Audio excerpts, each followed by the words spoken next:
When the war took every man worth saving, it left behind one woman who could save them all. Doctor Isabel Thorne pressed her palm against the frost-bitten window of her clinic, watching the December wind carve fresh scars across the empty street. Millbrook had become a town of widows and ghosts, where the only sounds were the creak of shutters and the distant howl of wolves testing the boundaries of civilization. The year was 1863, and General Sherman's march had swept through Georgia like a fever, leaving communities to bleed out in its wake. She pulled her woolen shawl tighter around her shoulders, fingers tracing the worn leather of her father's medical bag. 3 years ago, the townspeople had whispered behind gloved hands about the peculiar notion of a woman practicing medicine. Now those same hands reached for her in desperation, their doubts buried beneath the weight of necessity. The bell above her door hadn't rung in 4 days. Isabel turned back to her examination table, where neat rows of instruments caught the amber light of oil lamps. Scalpels, forceps, bone saws, tools that had once belonged to her father, Dr. Edmund Thorne, before consumption claimed him the winter before the war began. She had learned to wield them with the same steady precision he had taught her, though. The town had never quite forgiven her for refusing to marry and abandon her unseemly pursuits. A woman's hands are meant for healing, her father had told her, pressing the first medical text into her teenage palms. But society would have you believe they're only fit for kneading bread and mending socks. The irony wasn't lost on her. Now, every able-bodied man in 3 counties had marched off to die for causes they barely understood, leaving the women to manage everything: farms, businesses, and the delicate art of keeping hope alive. Yet somehow, the sight of her name painted on the clinic door still made visitors pause, as if expecting her father's ghost to emerge and take over the consultation. She had grown accustomed to the suspicious glances, the whispered prayers for guidance when people thought she couldn't hear. What she hadn't grown accustomed to was the loneliness that settled into her bones like winter fog, reminding her that healing others couldn't mend the hollow ache in her own chest. The sound of hoofbeats on cobblestones made her lift her head. Riders were rare these days, too dangerous to travel the roads with deserters and desperate men lurking in the woods. She moved to the window again, cupping her hands around her eyes to peer through the gathering dusk that a single horse approached. Its rider slumped forward in the saddle. Even from a distance, she could see the dark stains spreading across his coat, the way his body swayed with each labored step of his mount. Blood had a particular way of announcing itself, even in the failing light. Isabel was already reaching for her medical bag before the horse stumbled to a halt outside her door. She had learned to move quickly in emergencies. Hesitation was a luxury that killed patience. The rider began to slide from his saddle, and she rushed outside, her boots slipping on the icy steps. "Easy now," she murmured, catching him as he fell. He was heavier than expected, his body a solid weight of muscle and bone beneath the blood-soaked fabric. "I've got you." His eyes fluttered open, startling blue against skin pale as birch bark. A stranger's face, all sharp angles and stubble, with a scar that ran from his left temple to his jaw. His lips moved, forming words she couldn't quite catch. "Inside," she said, adjusting her grip under his arm. "We need to get you inside before you bleed out on my doorstep." He tried to speak again, his voice barely a whisper. "Not safe. You're safe now," she assured him, though something in his tone made her skin prickle with unease. "I'm Dr. Thorne. I'm going to help you." As they stumbled through the doorway, she caught sight of his horse in the lamplight. The animal bore no military markings, no regimental insignia. Its saddle was worn but expensive, the kind a wealthy man might own. Or a very successful thief. The stranger's weight nearly brought them both down as they reached the examination table. Blood dripped steadily onto her clean floor, each drop spreading like a dark flower against the wood. She eased him onto the table, her trained hands already assessing the damage. Gunshot wound, high on the left side, possibly nicking the lung. "What's your name?" she asked, beginning to cut away his shirt with practiced efficiency. His eyes found hers, and for a moment, she saw something flicker in their depths, recognition, perhaps, or calculation. "Thomas," he said finally. "Thomas Ashford." The name meant nothing to her, but the way he said it, like a man trying on clothes. That didn't quite fit, made her wonder if it was really his. She had treated enough men in her 3 years of practice to recognize the signs of someone carrying secrets. "Well, Mr. Ashford," she said, reaching for her instruments, "you've managed to get yourself shot. The question is whether you're going to tell me how, or if I'm going to have to guess." Outside, the wind picked up, rattling the windows with increasing fury. Somewhere in the distance, she could have sworn she heard the sound of more hoofbeats. But when she glanced toward the window, there was nothing but swirling snow and darkness. The stranger's hand suddenly gripped her wrist, his fingers surprisingly strong for a man losing blood. "They're coming," he whispered, his eyes burning with an intensity that made her breath catch. "And when they get here, you're going to wish you'd never opened that door." Isabel's heart hammered against her ribs, but her hands remained steady as she pried Thomas's fingers from her wrist. 28 years of life had taught her that panic was a luxury she couldn't afford, especially not when a man's life hung in the balance. "Mr. Ashford," she said, her voice carrying the authority she'd learned to project in moments of crisis. "Whoever might be coming will have to wait their turn. Right now, you're bleeding into my examination table, and I don't intend to let you die on my watch." She pressed a clean cloth against his wound, applying pressure that made him grunt in pain. The bullet had entered just below his left shoulder, and from the frothy pink blood on his lips, she suspected it had grazed his lung. Not immediately fatal, but serious enough to kill him if she didn't act quickly. "There's laudanum in the cabinet," she said, nodding toward the far wall. "If you can reach it, no." His voice was sharp, cutting through her words like a blade. "Need to stay alert." "You need to stay alive," she countered, but something in his eyes made her pause. Fear, yes, but also a cold calculation that spoke of a man accustomed to danger. "What kind of trouble are you in?" He tried to sit up, wincing as the movement sent fresh blood seeping through the cloth. "The kind that kills innocent people for helping strangers." The words hung in the air between them like smoke from a funeral pyre. Outside, the wind had grown stronger, howling through the eaves with a sound like distant screaming. Isabel found herself thinking of her father's words. A doctor's duty is to heal, not to judge. But Edmund Thorne had never treated a patient who might bring death to his doorstep. "I've already helped you," she said quietly. "So I suppose we're both in trouble now." Thomas's eyes searched her face, and she saw something shift in his expression.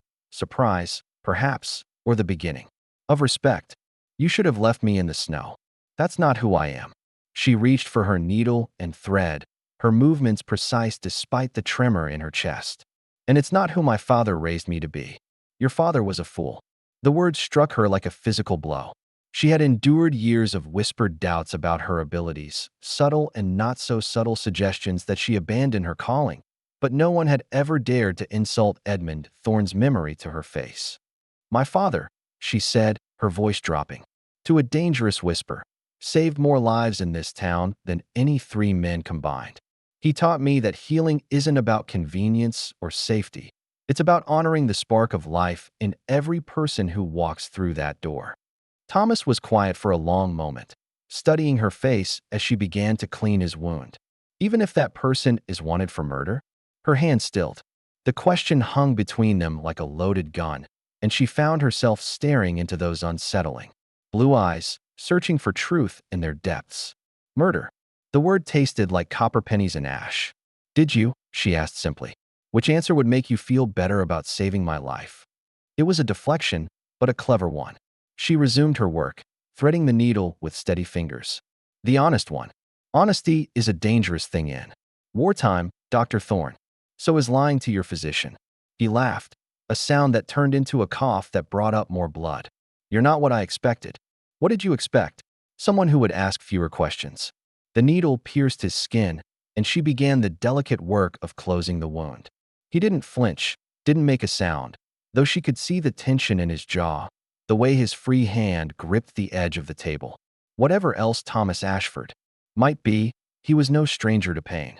"I killed 3 men," he said suddenly, the words dropping into the silence like stones into still water. 2 days ago, outside of Macon. But they weren't innocent. Isabel's hands never paused in their work, though her pulse quickened. "What were they?" "Deserters." Animals who thought the war gave them license to take whatever they wanted from whoever was too weak to stop them.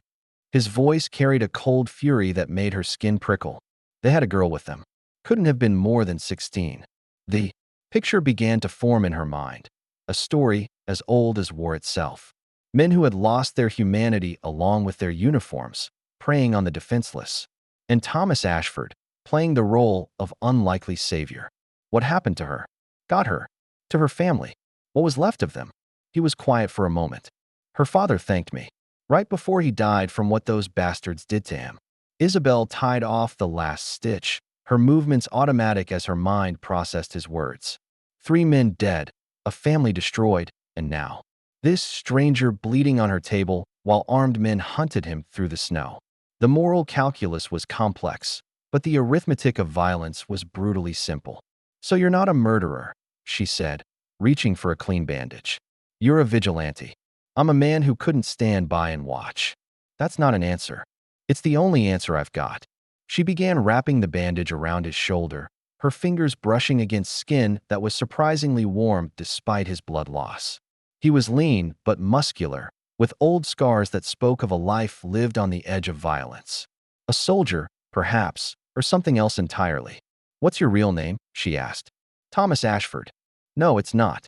He turned his head to look at her, and for a moment, she saw something vulnerable in his expression, a crack in the armor he wore so carefully. Names are just words, Dr. Thorne. What matters is what a man does with the life he's given. And what have you done with yours? Try to make it count for something. The sound of hoofbeats returned, closer this time and unmistakably real. Multiple horses, moving at a steady pace that suggested purpose rather than panic. Isabel's hands stilled on the bandage, and she saw Thomas's body tense like a coiled spring.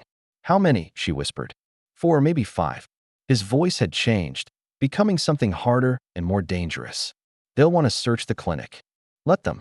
You're just another patient. They know what I look like. Not anymore.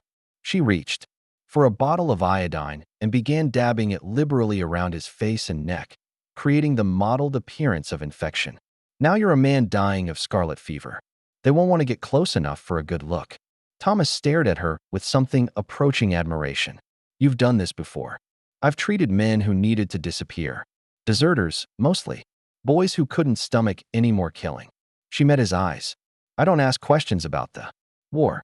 I just patch people up and send them on their way. The hoofbeats had stopped outside her door. Voices carried on the wind. Men's voices, rough and urgent.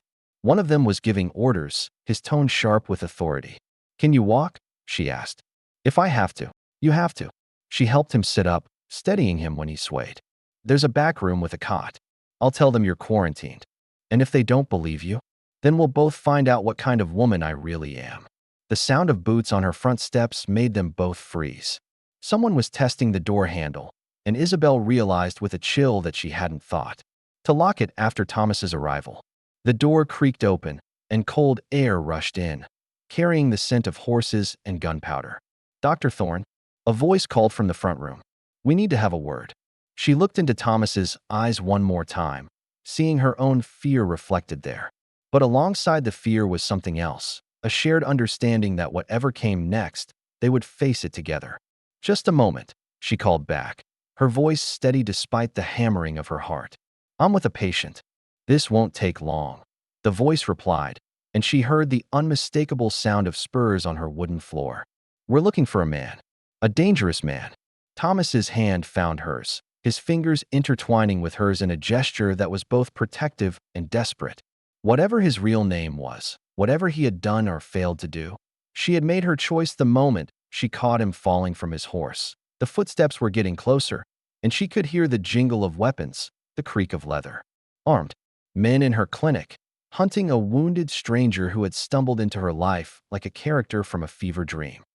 Dr. Thorne, the voice called again, closer now. We know you're in there, and we know you're not alone. Isabel squeezed Thomas's hand once, then released it, her mind racing through possibilities like a surgeon mapping an operation. The back room was too obvious, the cellar too far away. But the supply closet behind her father's old desk might work if Thomas could stay conscious long enough to remain silent. Get in there, she whispered, helping him to his feet. No matter what you hear, don't come out. I won't let them hurt you. They won't. She pressed a small scalpel into his hand. But if I'm wrong, make it count. Thomas looked at her with an intensity that made her breath catch. For a moment, she thought he might kiss her, could see the thought flickering across his face like candlelight. Instead, he nodded and limped toward the closet, disappearing into the shadows just as heavy footsteps entered her examination room. The man who appeared in her doorway was everything she had expected and worse. Tall, broad-shouldered, with a face that spoke of too many years spent enforcing other people's will through violence. His uniform was Confederate gray, but the insignia had been removed, leaving dark patches on the fabric like old bloodstains. A deserter himself, then, or something more dangerous. Colonel Hartwell, he said, touching the brim of his hat in a mockery of courtesy. I apologize for the intrusion, ma'am, but we're tracking a fugitive. Colonel, Isabel raised an eyebrow, noting the missing insignia. Forgive me, but you don't look like any Confederate officer I've ever met. Hartwell's smile was sharp as a blade. These are complicated times, Dr. Thorne. A man's allegiances aren't always what they seem. 3 more men crowded into the room behind him, their eyes scanning every shadow, every corner. Mercenaries, she realized, noting the mismatched weapons and the hungry look in their eyes. Men who killed for money rather than principle, somehow. More honest than soldiers, and infinitely more dangerous. What can I do for you, gentlemen? She asked, moving to wash her hands in the basin as if their presence was merely an inconvenience. Though I should warn you, I've been treating a case of scarlet fever. Highly contagious. We're looking for a man, Hartwell said, his eyes never leaving her face. About 6 feet tall, dark hair, distinctive scar on his left cheek. He would be wounded, shot, probably bleeding heavily. I haven't seen anyone matching that description. You sure about that? One of the other men stepped forward, his hand resting on the butt of his pistol. Because we followed a blood trail right to your door. Isabel's heart hammered against her ribs, but she kept her voice steady. I had a patient earlier today, Mrs. Henderson from the boarding house. She cut her hand badly on a broken bottle. There was quite a lot of blood. Hartwell moved closer, his boots clicking on the wooden floor. Mrs. Henderson, you say? Mind if we confirm that with her? You're welcome to try, Isabel replied, meeting his gaze without flinching. Though I should warn you, she's been drinking heavily since her husband died at Gettysburg. Her memory isn't what it used to be. It was a gamble. Mrs. Henderson was indeed a widow, and her fondness for gin was well known throughout the town. But Isabel had never treated her for anything more serious than a hangover, and she prayed that Hartwell wouldn't call her bluff. Funny thing about blood, Hartwell mused, running his finger along the edge of her examination table. It tells a story, if you know how to read it. This blood here. He held up his finger, showing the dark stain. Still wet. Fresh. And there's a lot of it. Mrs. Henderson is a 60-year-old woman who weighs maybe 100 pounds soaking wet, Hartwell interrupted. She couldn't bleed this much if you cut her throat. The room fell silent except for the wind outside and the steady tick of the mantel clock. Isabel felt the weight of their stares, the pressure of their suspicion pressing down on her like a physical force. In the supply closet, Thomas was barely 10 feet away, wounded and armed with nothing but a scalpel. Search the place, Hartwell ordered. Wait. Isabel stepped between them and the rest of the clinic. I told you, I have a patient with scarlet fever in the back room. Unless you want to risk infection, we'll take our chances, Hartwell said, but she noticed he made no move to go first. One of his men started toward the back room, but Isabel grabbed his arm. Please, the man is dying. He's already lost 2 children to this outbreak. If you disturb him now. The lie came easily, born from years of treating desperate people who needed more than medicine to survive. She had learned to read the room, to understand what people needed to hear to make them pause, to think, to choose mercy over duty. What's his name? Hartwell asked. Patterson. John Patterson. He runs the mill outside of town. At a mill, Hartwell corrected. Burned down 3 weeks ago, along with John Patterson.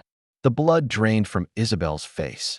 She had gambled on a man she thought was alive, only to learn he was already dead. The mistake could cost both her and Thomas their lives. I didn't know, she stammered, and for the first time, her composure cracked. He came in so sick, I barely recognized him. I thought, You thought you could lie to me, Hartwell said, his voice dropping to a whisper. That was a mistake, Dr. Thorne. A fatal one. He nodded to his men, and they began to spread out through the clinic, overturning furniture, pulling books from shelves, searching with the thoroughness of men who had done this before. Isabel watched helplessly as they destroyed the space her father had built, the sanctuary where she had tried to heal a broken world. Found something, one of them called from the back room. He emerged holding a blood-stained shirt, Thomas's shirt, which she had cut away and left on the floor in her haste to treat his wound. Hartwell examined the fabric, his fingers tracing the bullet hole. Fresh blood. Male, from the size of the garment. And here, he held up a small piece of paper that had been tucked into the shirt pocket. Well, what do we have here? Isabel's breath caught as she saw what he was holding. A photograph, a tintype of a young woman with dark hair and serious eyes. The woman was beautiful, but it was the inscription on the back that made Isabel's world tilt on its axis. To my beloved William, Hartwell read aloud. Until we meet again. Your devoted wife, Catherine. William, not Thomas. The name hit her like a physical blow, and she felt something cold and sharp twist in her chest. He had lied to her, given her a false name even as she risked everything to save his life. William Ashford, Hartwell continued, his voice filled with satisfaction. Also known as the Millbrook Ghost. Also known as the man who's been robbing Confederate supply trains for the past 6 months. The room spun around her. Supply trains. The Millbrook Ghost. She had heard the stories, whispered tales of a lone rider who struck at night, stealing medicine and supplies meant for Confederate troops. A folk hero to some, a terrorist to others. You didn't just save a murderer, Dr. Thorne, Hartwell said, his smile turning predatory. You saved a traitor, a man who's been bleeding the Confederacy dry, one wagon at a time. I don't know what you're talking about, she said, but her voice sounded hollow even to her own ears. Oh, I think you do. I think you know exactly who you're protecting. He moved closer, his breath hot against her face. The question is, what are you going to do about it? The supply closet door was directly behind Hartwell, and Isabel could see a thin sliver of shadow where it stood slightly ajar. Thomas, William, whoever he was, he could hear every word. He knew his secret was out, knew that she had learned the truth about his identity. Where is he? Hartwell demanded. I told you, I don't. The sound of splintering would cut through her words as one of the men kicked in the door to the back room. Nothing here, Colonel. Just medical supplies and an empty cot. Check the cellar, Hartwell ordered. And the roof. He can't have gone far, not with that wound. As the men scattered to search the building, Isabel found herself alone with Hartwell. He was studying her face, reading the emotions that played across her features like a skilled gambler reading cards. You know, he said conversationally, I've been wondering about you, Dr. Thorne. A woman alone in a town full of desperate people. It must get lonely. I'm quite content with my work. Are you? Because I've been thinking, a woman like you, with your skills, your discretion, you could be very useful to the right people. The offer hung in the air between them, heavy, with implication. Join them, betray William, and live. Refuse, and die alongside the man she had tried to save. What exactly are you suggesting? She asked. I'm suggesting that you help us find William Ashford. In exchange, you get to keep practicing medicine. Keep helping people. Keep breathing. Behind him, the supply closet door shifted almost imperceptibly. William was still there, still listening, still waiting for her to make a choice that would determine both their fates. And if I refuse, she asked, Hartwell's smile was answer enough. Then you'll discover that some patients can't be saved, Dr. Thorne. Some wounds are simply too deep to heal. Isabel stared at the photograph in Hartwell's hand, her mind reeling from the revelation. The woman in the image was beautiful, but it was the look in her eyes that cut deepest, the same haunted expression Isabel had seen in her own mirror for the past 3 years. The look of a woman who had lost everything to this endless war. His wife, she said quietly, the words tasting like ash in her mouth. Was his wife, Hartwell corrected, tucking the photograph into his coat. Catherine Ashford died 2 years ago when Union forces burned her plantation. Seems our ghost has been carrying around a picture of a corpse. The cruel words hit her like a physical blow, but they also explained something she had seen in Williams. eyes, a grief so profound it had carved permanent shadows into his soul. He wasn't just a thief or a resistance fighter. He was a man haunted by ghosts, stealing from the very forces that had destroyed his life. That doesn't change what he's done, she said, though her voice lacked conviction. Doesn't it? Hartwell moved closer, his breath hot against her ear. The man you're protecting has stolen medical supplies meant for wounded soldiers. Boys barely old enough to shave, dying in field hospitals because William Ashford decided to play Robin Hood. The accusation struck home because it forced her to confront the complexity of William's actions. Every bandage he had stolen, every bottle of morphine diverted, represented a Confederate soldier who had suffered without treatment. Young men who were someone's son, someone's brother, someone's beloved. But those supplies, she said slowly, they also went to Union prisoners, to civilians caught in the crossfire, to people who had no other hope. And that makes it right. Before she could answer, one of Hartwell's men returned from the cellar. Nothing down there, Colonel. But there's something you need to see outside. They moved to the front window, and Isabel's heart sank. William's horse stood in the snow, its flanks steaming, its sides heaving with exhaustion. But it was what lay scattered around the animal that made her breath catch: medical supplies. Bottles of laudanum, rolls of bandages, surgical instruments still in their protective wrapping. Well, Hartwell murmured. Looks like our ghost was making a delivery. The question is, to whom? The answer came like a lightning strike. Mrs. Caldwell, the elderly woman who lived at the edge of town with her grandson. The boy had been injured in a hunting accident weeks ago, and Isabel had been treating him with her dwindling supplies.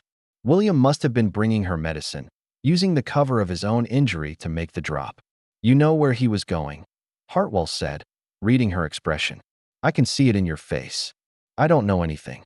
Dr. Thorne, I'm going to ask you one more time. Where is William Ashford?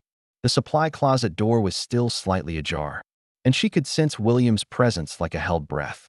He was listening, waiting, trusting her to make the right choice even after she had learned the truth about his identity. I told you, she said. I don't know.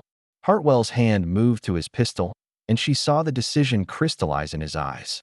He was done asking questions, done playing games. In another moment, he would simply shoot her and tear the clinic apart until he found what he was looking for. The sound of breaking glass from the back room saved her life. He's running, one of Hartwell's men shouted. Back window. Chaos erupted. As the mercenaries rushed toward the sound, boots pounding on wooden floors, voices shouting orders. Hartwell hesitated for a split second, torn between pursuing his quarry and maintaining control of his prisoner. Go, Isabel said quietly. Before he gets away. Hartwell's eyes narrowed, but the sound of more breaking glass decided him.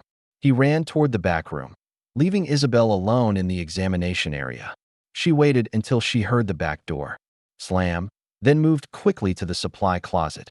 William emerged like a ghost, his face pale, but his eyes burning with determination. The medicine, he said. Did they find it? It's outside, on your horse. Then we have to get it to the Caldwell place. That boy needs. You need to run, she interrupted. They'll be back when they realize you're not out there. I'm not leaving you. You don't have a choice. They'll kill us both. William moved closer, his hand finding her face, thumb tracing the line of her cheek. My name is William Ashford. I lied to you about that, but everything else was true. The men I killed, the reason I killed them, all of it. Your wife, she said, the words barely a whisper, died at Fairhaven Plantation, burned alive when Sherman's boys decided to make an example. His voice carried a pain so raw it made her chest ache. I've been carrying her picture for 2 years, but I haven't been living. Not until tonight. The confession hung between them like a bridge spanning an impossible chasm. She could hear Hartwell's men in the distance, their voices growing louder. As they realized their mistake, they would return soon, and when they did, anyone found with William would share his fate. There's a root cellar behind the Caldwell place, she said quickly. Old storm shelter. If you can get there, come with me. I can't. This is my town, my responsibility. These people need me. I need you. The words were spoken so quietly. She almost missed them, but they hit her with the force of a physical blow. This man, this stranger who had stumbled into her life with blood on his hands and secrets in his heart, needed her. Not as a doctor, not as a convenience, but as something more precious and fragile. William, she began, but he silenced her with a kiss that tasted of desperation and hope and the salt of tears she didn't remember shedding. When they broke apart, she could hear boots on the front steps. Hartwell and his men, returning to finish what they had started. Go, she whispered. Please. William nodded, his thumb brushing across her lips one last time. If I live through this, I'll find you. If you live through this, you'll keep running. That's what smart men do. I stopped being smart the moment I let you save my life. He moved toward the window, pausing at the sill. The medicine on my horse, it's not just for the Caldwell boy. There's enough there to treat half the town. Morphine, quinine, surgical spirits. Use it. Where did you get it? Does it matter? She thought of the wounded Confederate soldiers who would go without treatment, weighed against the civilians who would benefit from William's theft. The moral calculus was impossible, but the arithmetic of suffering was brutally clear. No, she said finally. It doesn't matter. William smiled, and for a moment, she saw the man he might have been before. The war carved the capacity for joy from his soul. Then he was gone, disappearing into the snow-swept night like the ghost they called him. The front door burst open just as she reached for her medical bag. Hartwell entered like a man on the edge of madness, his face twisted with rage and frustration. Where is he? He demanded. Gone, she said simply. You let him slip away. Nobody slips away from me, Dr. Thorne. Nobody. Then you're not as good as you think you are. Hartwell backhanded her with enough force to send her stumbling against the examination table. Stars exploded across her vision, and she tasted blood on her tongue. But she remained standing, chin raised, eyes defiant. You think you're protecting him? Hartwell snarled. You think this is some kind of romantic story where the outlaw rides off into the sunset with the girl?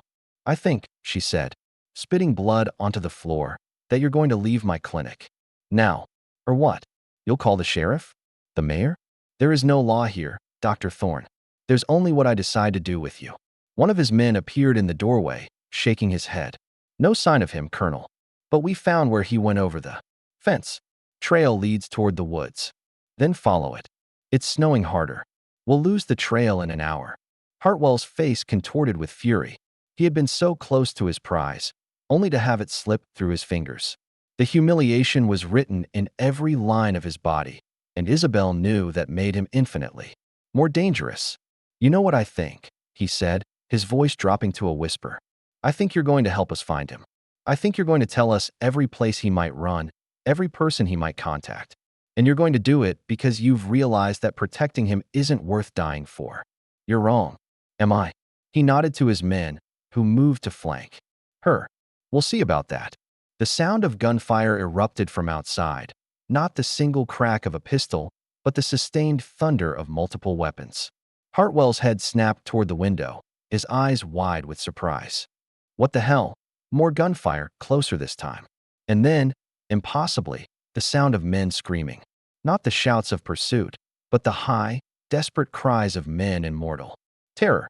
Sir, one of Hartwell's men burst through the door, his face pale with panic. We're under attack. Someone's picked off Morrison and Hayes. Professional work, single shots, clean kills. Hartwell's face went ashen. How many? Can't tell. Could be one man, could be a dozen. But whoever it is, they know what they're doing. The realization hit Isabel like a physical blow. William hadn't run. He had circled back, using the storm and his knowledge of the terrain to turn the hunters into the hunted. The wounded man she had treated, the gentle stranger who had kissed her with such desperate tenderness, had become something else entirely, a predator stalking his prey through the snow. Get to the horses, Hartwell ordered. We're leaving. What about her? Hartwell looked at Isabel, and she saw her death in his eyes. He couldn't leave her alive, not when she had seen his face, knew his methods. She was a witness to his failure, and men like Hartwell didn't leave witnesses. She comes with us, he said finally. Insurance, in case our ghost decides to get heroic. The words chilled her more than the winter wind. They were going to use her as bait, leverage to draw William into a trap. And knowing him as she was beginning to, she realized with growing horror that it might actually work. Another gunshot cracked through the night, followed by the sound of a horse screaming. Someone had just killed one of their mounts, stranding them in the storm with a killer who knew the terrain better than they did. "Move," Hartwell shouted, grabbing Isabel's arm with brutal force. "Now." But as they reached the door, a new sound cut through the chaos. The low, mournful howl of wolves, carried on the wind like a promise of death. The pack had caught the scent of blood and fear, and they were closing in on all of them. The storm, the wolves, the mysterious sniper picking off Hartwell's men one by one. It was as if the very wilderness had declared war on the intruders. And somewhere in that white hell, William Ashford was waiting, patient as death itself, for his moment to strike. Hartwell dragged Isabel into the storm, his grip on her arm like iron shackles. The wind howled around them with such fury that she could barely see 3 feet ahead, snow stinging her face like needles of ice. Behind them, her clinic, her father's legacy, disappeared into the white void. "Where are the horses?" one of Hartwell's remaining men shouted over the wind. "Dead," came the reply. "All of them. Throats cut clean." The words sent a chill through the group that had nothing to do with the temperature. William hadn't just picked off the men. He had systematically eliminated their means of escape. They were trapped in the storm with a killer who knew every shadow, every hiding place. "The church," Hartwell decided, his voice barely audible above the wind. "We can see the whole town from the bell tower." They stumbled through the snow-choked streets, past shuttered windows and abandoned shops. Millbrook had become a ghost town in truth, its few remaining residents huddled behind locked doors while death stalked the streets outside. Isabel's feet were already numb in her thin boots, and she could feel ice forming on her eyelashes. The church loomed out of the storm like a ship in fog, its white steeple lost in the swirling snow. Hartwell kicked open the door, and they tumbled inside, gasping and shivering. The silence was deafening after the constant roar of the wind. "Check the windows," Hartwell ordered. "All of them. If he's out there, I want to know about it." His 2 remaining men spread out through the nave while Hartwell forced Isabel up the narrow stairs to the bell tower. Each step creaked ominously under their weight, and she found herself thinking absurdly of Sunday mornings when she had climbed these same stairs to light the oil lamps before service. The tower offered a commanding view of the town, though the storm limited visibility to perhaps 50 yards in any direction. Hartwell positioned himself at the window facing the clinic, his rifle ready. "Now we wait," he said. "Your ghost will come for you. They always do. You don't know him. I know men. And I know that look in his eyes when he touched your face. He'll come." Minutes passed in tense silence. The storm showed no signs of abating, and Isabel began to hope that William had used the cover to escape into the wilderness. Better that he live as a fugitive than die trying to rescue her. Then she saw him, that a shadow moving between the buildings, too purposeful to be wind-blown debris. He was using the storm as cover, working his way closer to the church with the patience of a man who had learned to hunt dangerous prey. "There," Hartwell breathed, raising his rifle. "East side, near the blacksmith shop." The shot cracked through the storm, echoing off the church walls. But when the smoke cleared, there was nothing. William had vanished as completely as if he had never been there at all. "Missed," one of the men called from below. "Impossible.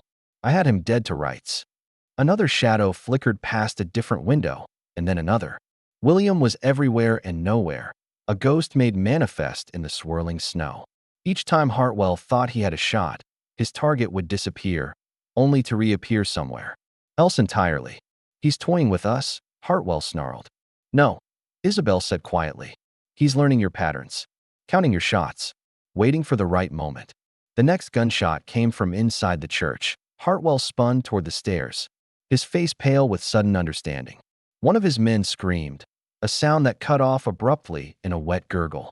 Then silence, broken only by the wind and the steady drip of something dark seeping through the floorboards. "Jackson," Hartwell called. No answer. "Morrison." Footsteps. On the stairs, slow and deliberate. Someone was climbing toward them, taking his time, savoring the anticipation. Hartwell aimed his rifle at the stairway entrance, his hands trembling slightly. William appeared in the doorway like an apparition of vengeance. His coat was torn and blood-stained, his face streaked with dirt and snow, but his eyes burned with a cold fire that made Isabel's breath catch. This was not the wounded stranger she had treated, nor the gentle man who had kissed her with desperate tenderness. This was the Millbrook ghost, and he had come to collect a debt. "Let her go," he said simply. "I don't think so." Hartwell pressed the rifle barrel against Isabel's temple. "Drop your weapons, or I paint the wall with her brains."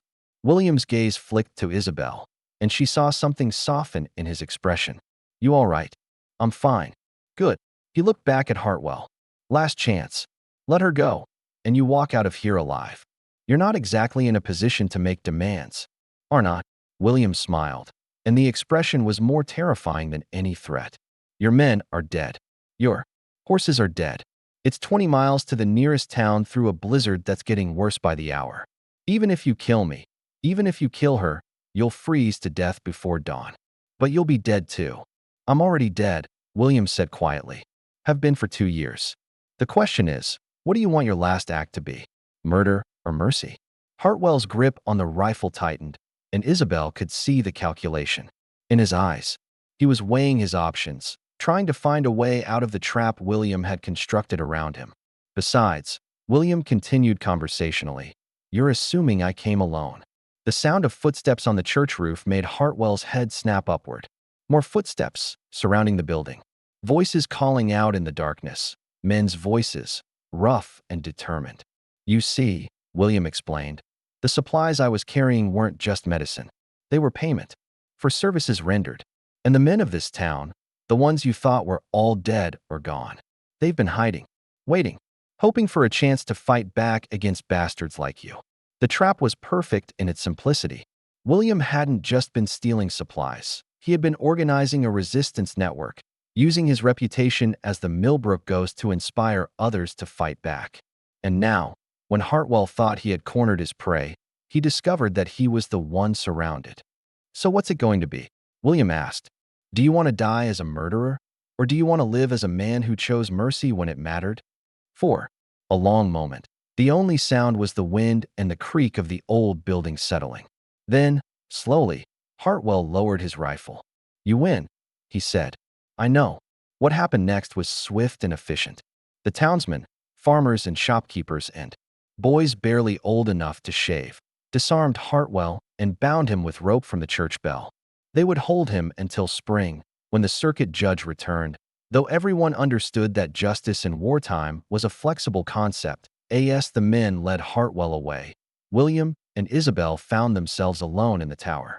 The storm was finally beginning to subside, and the first pale light of dawn was visible through the clouds. "It's over," he said. "Is it? For now." He moved closer, his hand finding her face. "I have to go. They'll send others." "I know. Come with me." The words hung between them like a challenge, a promise, a prayer. She could see the future he was offering, a life on the run, always moving, always looking over their shoulders. But also a life together, two wounded souls finding healing in each other's arms. "I can't," she said finally. "This town needs a doctor. These people need me. I need you too. You need to heal, to find peace, to stop carrying ghosts around in your pocket." He smiled sadly, understanding the truth in her words. "And you? What do you need?" "To know that somewhere out there, you're alive. That you're helping people instead of killing them. That the man I fell in love with has found a way to live again. You love me." The words were barely a whisper. Despite everything, despite the lies and the blood and the impossibility of it all. "Yes."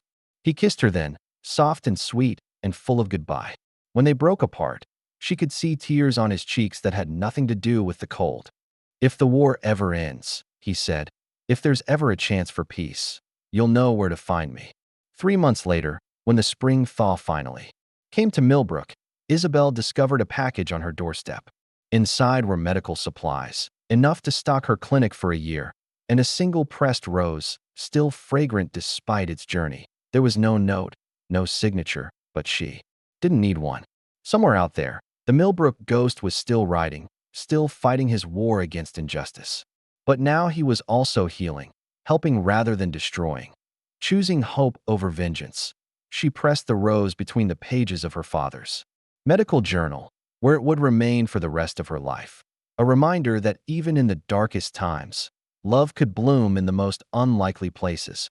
The war would end eventually, though not for another 2 years.